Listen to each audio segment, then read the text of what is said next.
Hola amigos, una vez más aquí estoy trayendo nuevamente consolaciones de la filosofía del autor Alain de Botton.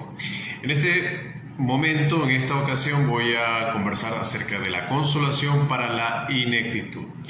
En esta parte del libro, el autor Alain de Botton trae a colación al filósofo Montaigne, filósofo un poco más moderno, y entrando directamente a lo que Montaigne nos trae para que el video no sea tan largo y sea lo más oportuno en el mensaje posible. Bueno, Montaigne gustaba mucho de la lectura, decía que era un consuelo para la vejez, por ejemplo, y la soledad.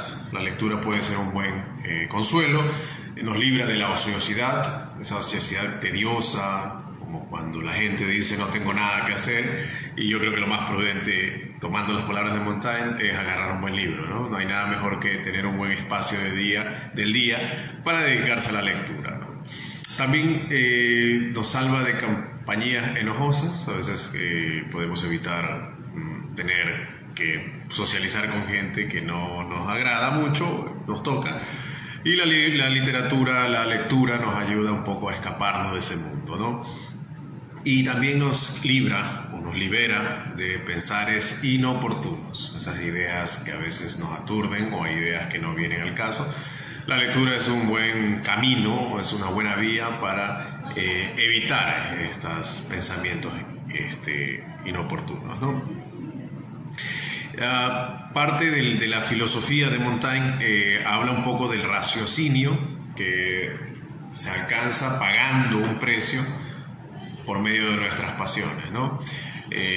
Hacía referencia un poco que nosotros somos presas de nuestras pasiones, y a partir de aprender, de haber pagado ese precio, es que encaminamos nuestra mente y nuestro ser hacia el raciocinio.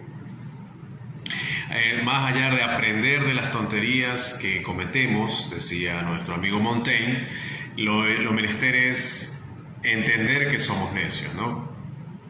Y que nuestra vida en parte es locura y en parte es prudencia, ¿no? Entonces la vida se distingue entre estos dos ejes, se lo puede llamar así. Entonces, en resumen, la primera parte que evoca nuestro amigo Alain de Botton es acerca de cómo Montaigne apreciaba mucho la lectura y decía que nosotros somos el resultado de nuestras pasiones, que al final de cuentas tenemos que entender que somos esclavos muchas veces o presas muchas veces de esas pasiones, y luego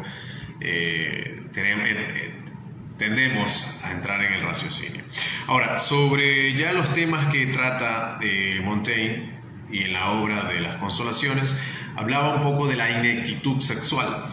Dice que la mente es rehén de nuestro cuerpo, somos instintivos y nos dejamos mucho llevar por los antojos y ritmos del cuerpo. Por ejemplo, él decía que no somos lo mismo antes que después de comer, ¿no?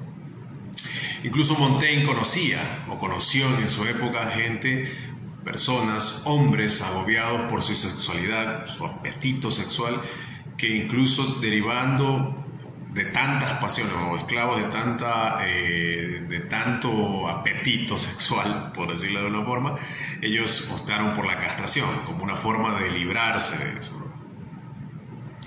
Y él nos impulsa a no despreciar nuestro ser, ¿no? Hay cierto tabú en hablar temas que para él era parte importante de nuestro ser. O sea, el envoltorio físico no es ni tan terrible, según las palabras de Montaigne, ni tan humillante, ¿no?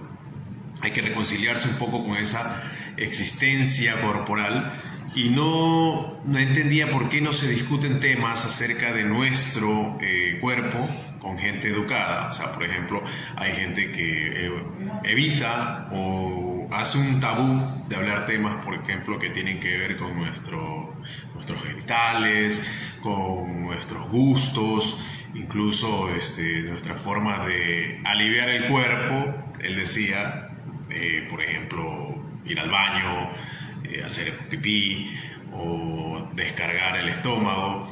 Incluso él decía que para él el sexo se le antojaba ruidoso y que debería ser algo, un acto como que llamativo, no algo de lo cual se pueda uno avergonzar, ¿no? Entonces, esa es la ineptitud sexual, o en este caso corporal, que también él menciona, de cohibirnos o sentirnos comprometidos de hablar cosas acerca de nuestro cuerpo, que a la larga son cosas naturales, que a todos les ocurre, ¿no? Otra parte que hablaba sobre la ineptitud es la ineptitud cultural. Él hablaba sobre la arrogancia que es dividir el mundo entre lo normal y lo anormal, ¿no? La normalidad se antoja o se nos muestra a nosotros como las cosas que conocemos, ¿ya? Y lo que no es normal o anormal para nosotros simplemente es porque no es parte de nuestro día a día, ¿no? Entonces, condenar a ese término de anormal, a lo que no es extraño, él decía que es poco razonable, ¿no?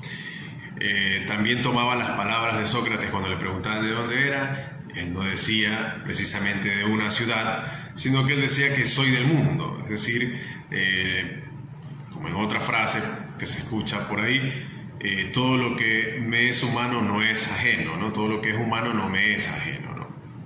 Entonces, ese considerar culturalmente bárbaro a otra persona o a otro grupo de personas solamente porque no es a lo que estamos acostumbrados es lo que él mencionaba como una ineptitud cultural, ¿no? Ese relativismo, si es parte de lo que para mi cultura está correcto, es normal, y si no está dentro de nuestro marco cultural es anormal, ¿no? Entonces esa insensatez debería sacarse de la cabeza, ¿no? Considerar que somos humanos y que no todos tenemos el mismo grupo de personas aledañas y no tenemos las mismas costumbres. Y también él mencionaba que esas extrañezas siempre suelen arraigarse cuando estamos fuera de un grupo de amigos, ¿no? En los amigos uno siempre encuentra esa aceptación que quizás para otros podría ser extraña, pero que los amigos, ese círculo un poco más cerrado que tenemos, que a veces no es de mucha gente, son los que nos aceptan nuestras extrañezas, aceptan nuestra forma de ser, donde somos libres. Y para Montaigne era la amistad una esencia de la felicidad en la vida. Entonces, comprendiendo sobre el tema de la ineptitud cultural, no tendríamos que tener ese relativismo cultural de decir lo que es semejante a mí es extraño para el resto, y por lo tanto lo que no es parecido a lo mío es anormal para mí, ¿no? O sea,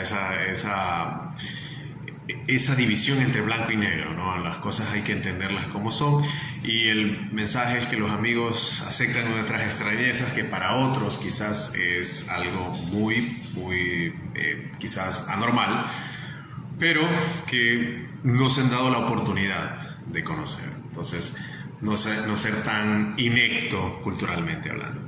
Luego ya la siguiente ineptitud es la ineptitud intelectual, ¿no? O sea, en este caso la parte intelectual que evoca nuestro amigo Montaigne va por el lado de la prudencia, que es básicamente darle el valor a las cosas que son útiles, ¿no? Él decía que merece ser comprendido lo que nos hace feliz. Y esto a base del conocimiento. Y hablaba de dos tipos de conocimiento: la erudición, que tiene que ver más con la lógica, la etimología, la gramática, el latín, el griego y todas estas ciencias o letras o lenguas o conocimiento desarrollado a partir de trabajos y recopilación de teorías empíricas, y la sabiduría, que es lo que se gobierna más por el lado de la moralidad. Entonces decía que a los alumnos habría que sacarles un poco de esta etimología, o el conocimiento basado, y también inculcarle un poco de sabiduría, que esa propensión intelectual vaya por el camino de lo abstracto, que tiene que ver un poco con la sabiduría, la moralidad o la forma en cómo nos comportamos con el entorno y con la gente con la que convivimos, ¿no? Hay que hacer esa jerarquización de la intelectualidad basado en la sabiduría, ¿no? Todo el conocimiento teórico o conceptual es primordial. También hay que darle esa parte abstracta que conlleva a la sabiduría basada en lo que es la moralidad. Moralidad. Ya. A Montaigne, basándose en el conocimiento, le gustaban los libros fáciles. Él decía que lo que se lee fácil no siempre es fácil de escribir, ¿no? Y condenaba de cierta forma a los sabios que escribían de una manera complicada o compleja de leer. Él decía que es una forma de ocultar su banalidad. Entonces, él asociaba el que dificultar la escritura para que luego sea la lectura un poco más complicada era simplemente una forma de generar un camuflaje a esa banalidad. Entonces, él abogaba o impulsaba a escribir con simpleza, de manera simple, que a escribir de forma ambigua o de forma opulente. Los libros que son útiles, decían, son los que te dan una conveniencia para la vida, ¿no? Que te sirven para algo, para vencer la angustia, la soledad. ¿Ya? Y normalmente estas ideas son las que sirven para que nosotros podamos tener una vida lo mejor posible, ¿no? Y siempre las ideas salen de las personas más listas que nosotros, o las personas más listas del entorno que conocemos. ¿Ya? A veces las ideas incluso pueden no estar netamente ligadas a los libros. El sentir popular, la conversación coloquial, la conversación con personas experimentadas puede incluso dar más luces, pueden dar mejores definiciones que libros que quizás ya son de otras épocas y no se apegan tanto a la realidad, ¿no? Él decía que a veces mucha gente prefiere citar libros o citar ideas de personas conocidas o de sabios de épocas anteriores para sonar un poco relacionados a esa sabiduría. Pero que no hay que descartar que dentro de la popularidad o de tener una vida sencilla también se pueden sacar ideas buenas, ¿no? O sea, no limitarse ni sentirse incapacitado de decir cosas que consideren sabias, porque la vida popular también ofrece ideas que nos pueden ayudar en el día a día. Entonces, cerrando ya el tema acerca de la intelectualidad, libros fáciles, libros sencillos de leer que ayuden a la vida, a la cotidianidad. También descartar un libro que no sea aburrido, que no sea tedioso, que sea complicado de leer, ¿no? No hay que esclavizarse en algo que realmente no nos está sirviendo. A veces tenemos ese sesgo de decir, ok, yo compré el libro me costó, ya empecé y tengo que terminar. También nos invitaba a aburrirnos de los libros que quizás no nos estén aportando nada nuevo o nada bueno.